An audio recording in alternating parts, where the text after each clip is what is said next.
Tu es prêt à entendre quelque chose qui peut changer la place du Maroc dans le monde? Imagine un instant. 3 grandes puissances qui se lèvent pour soutenir un dossier sensible, 2 autres qui s'abstiennent plutôt que d'exercer leur veto et une réforme qui pourrait redistribuer les cartes du pouvoir mondial. À la fin de cette histoire, je vais te révéler pourquoi ça pourrait transformer ta vie, ton travail et même la présence du royaume sur le continent. Reste avec moi jusqu'au dernier mot, ce que je vais te raconter n'est pas dans les manchettes, c'est ce qui se joue vraiment dans les coulisses. Fait, le Conseil de sécurité a récemment avalisé une avancée majeure sur le dossier saharien. Il y a quelques semaines, la scène diplomatique a basculé. Un vote au Conseil de sécurité a confirmé publiquement et lourdement que la proposition d'autonomie marocaine pour le Sahara est désormais prise au sérieux par une majorité d'acteurs internationaux. Ce n'est pas seulement un document qui passe, c'est un signal politique puissant. Lorsqu'un texte stratégique obtient le soutien effectif de plusieurs membres permanents ou de leurs alliés, il ne s'agit plus d'un débat abstrait. Les rapports de force se redessinent.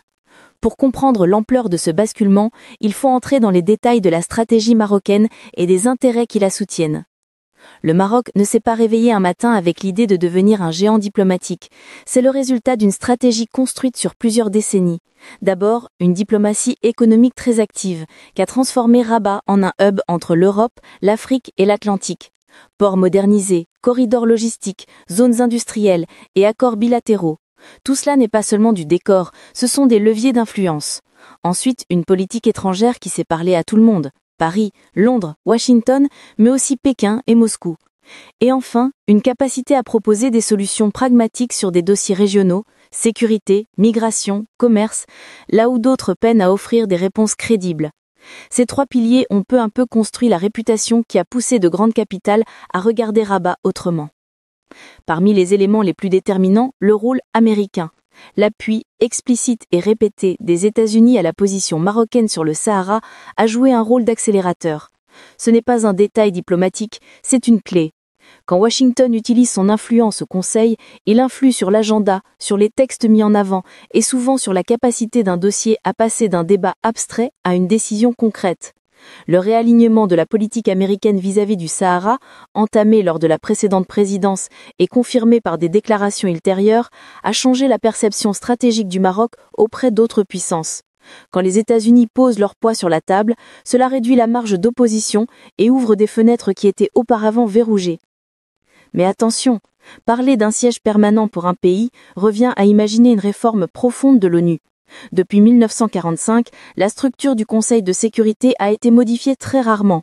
Chaque changement exige une révision de la charte, des majorités qualifiées à l'Assemblée générale et, inévitablement, la coopération explicite ou de facto des 5 titulaires du veto. Autrement dit, l'obstacle n'est pas technique seulement, il est politique et il est colossal.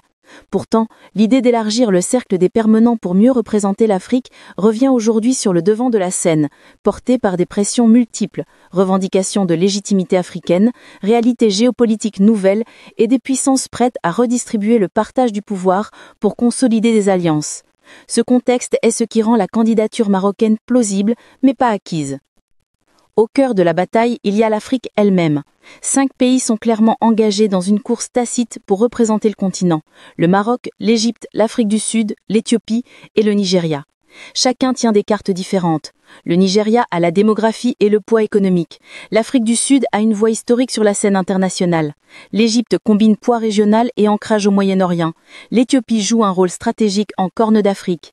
Le Maroc, lui, mise sur son positionnement stratégique entre l'Europe et l'Afrique, sur ses relations privilégiées avec plusieurs puissances occidentales et sur sa stratégie économique et sécuritaire qui parle directement aux enjeux actuels du continent.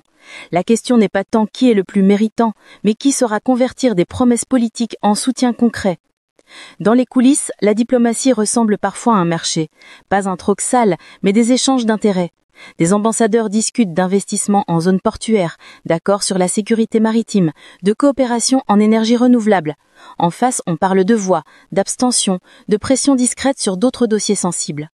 Le Maroc a multiplié ses offres tangibles, projets économiques en Afrique, participation à des missions de paix, partenariats sécuritaires.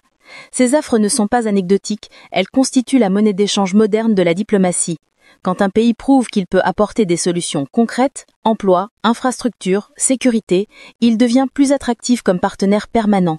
Les récents soutiens internationaux ne tombent pas du ciel, ils sont le fruit de ces alliances patiemment tissées. Le climax de cette histoire se joue au moment du vote. Imagine la salle du Conseil, feutrée, des sièges occupés par diplomates serrés, des sourires contenus, des téléphones discrets. Un texte est soumis, 3 voix fortes pour, 2 abstentions au lieu d'un veto, et tout change. Ce n'est pas seulement un succès symbolique, c'est la preuve tangible que la coalition autour du Maroc est capable de bloquer les oppositions les plus traditionnelles. Quand des pays qui pesaient peu jusqu'ici se retrouvent soutenus par des puissances établies, il se crée une dynamique difficile à inverser.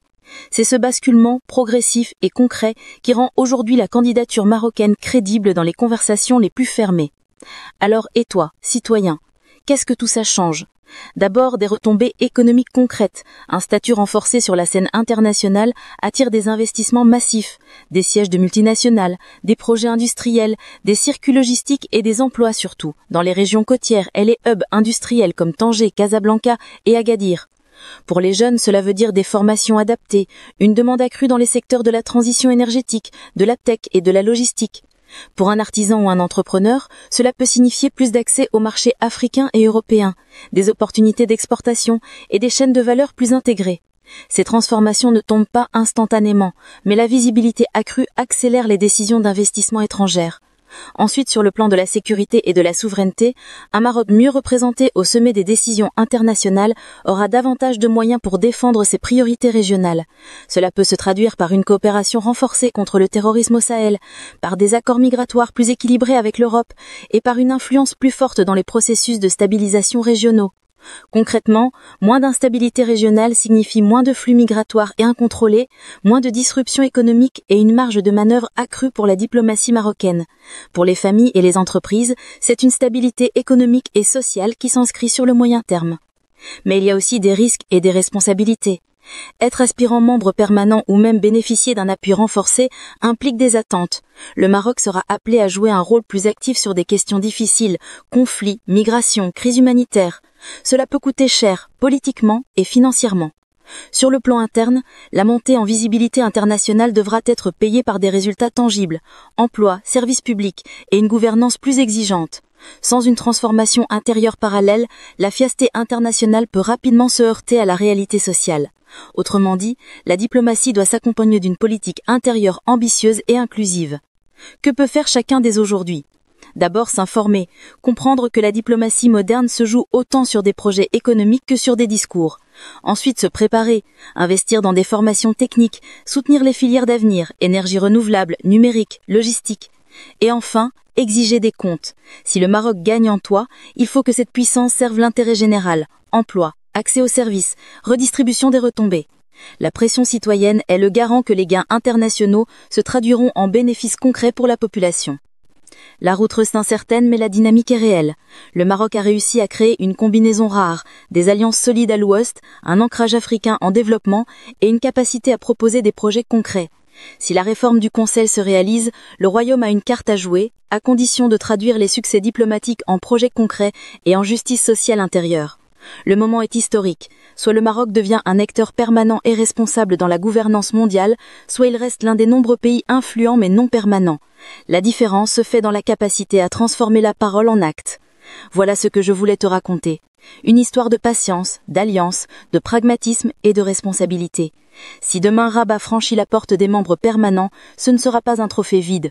Ce sera le début d'un nouveau chapitre avec des conséquences tangibles pour l'emploi, la sécurité et la position du Maroc en Afrique. Et si ce n'arrive pas, les efforts engagés servent déjà à renforcer le pays et ses capacités. Dans les deux cas, la leçon est la même.